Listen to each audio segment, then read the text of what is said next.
এটা হলো কাইট্টা album, কুইট্টা album, এরকম জাতীয় কথা হোক।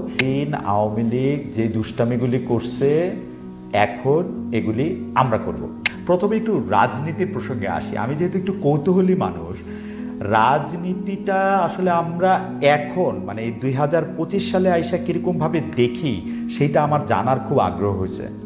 তো ধরেন মাঠ পর্যায়ে বা যাদেরকে আমরা পত্রপত্রিকায় দেখি, যাদের কয়েকজনের সঙ্গে আমার মাঝে মাঝে কথা হয়, কয়েকজনের সাথে ক্যামেরার সামনে কথা হয়, ক্যামেরার পেছনে কথা হয়, টেলিফোনে কথা হয় বা আড়ালে কথা হয়, তাদের মাধ্যমে আমি যে জিনিসটা বুঝছি এটা আমি দুইটা লাইনে মোটামুটিভাবে সামারাইজ করতে পারছি।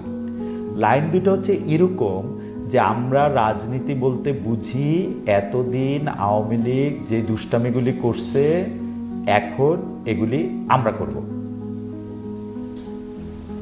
আওয়ামী লীগ দুষ্ট, সেজন্য সে পালিয়ে গেছে, এখন তো ভাই দুষ্ট পালিয়ে গেছে, তাহলে নিশ্চয়ই আপনারা ভালো ভালো কাজগুলি করবেন না, ওই দুষ্টামিগুলি এখন আমরা করব না। সিরিয়াসলি এটা মুখে বলে না, কিন্তু ভাব দিয়ে এটা বোঝা যায়।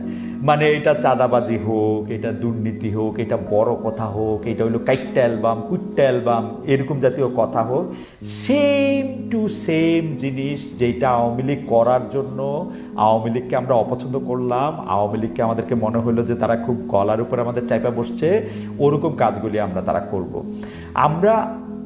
আমরা যখন মনে করায় দেই যে ভাই এগুলি আপনারা কি বলেন, তখন আবার তাদের মনে পড়ে যে না না আসলে তো এটা ঠিক না, আমাদের আসলে রাজনীতিতে আমাদের সবাইকে স্পেস দিতে হবে, সবার কথা আমাদের শুনতে হবে, আমরা সবার ঘাড়ে চাইপা বসে থাকবো এরকম হবে না, আমরা সবাইকে নিয়ে এক ধরনের একটা সমাজ গড়ে তুলব, সবাইকে নিয়ে এক ধরনের একটা রাষ্ট্রীয় কাঠামো গড়ে তুলব, আমরা সবাইকে নিয়ে এক ধরনের রাষ্ট্রীয় পরিচালনার জায়গা গড়ে তুলব, যেইটাতে কখনো কোনো একটা একনায়কতান্ত্রিকভাবে একটা দেশ চলে তার মতো করে যাতে কিছু না হইতে পারে সেইটার আমরা একটা ব্যবস্থা করব।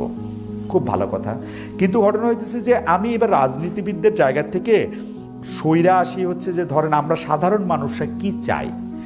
দেখেন, রাজনীতি করতে গেলে বা গণতন্ত্রের ক্ষেত্রে আপনার সবার আগে গণতন্ত্র কিন্তু আমাদের সবার জন্য একটা লস প্রজেক্ট। কেন আমি লস প্রজেক্ট করতেছি?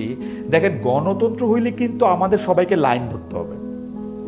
লাইনের শেষ মাথায় যদি আপনি থাকেন, যতই আপনি সবচেয়ে সফল ব্যবসায়ী হন, অনেক টাকাওয়ালা হন, এই সমাজের সবচেয়ে সম্মানিত ব্যক্তি হন বা এই সমাজের সবচেয়ে সুন্দর মানুষটা হন, লাইন আপনাকে ধরতেই হবে।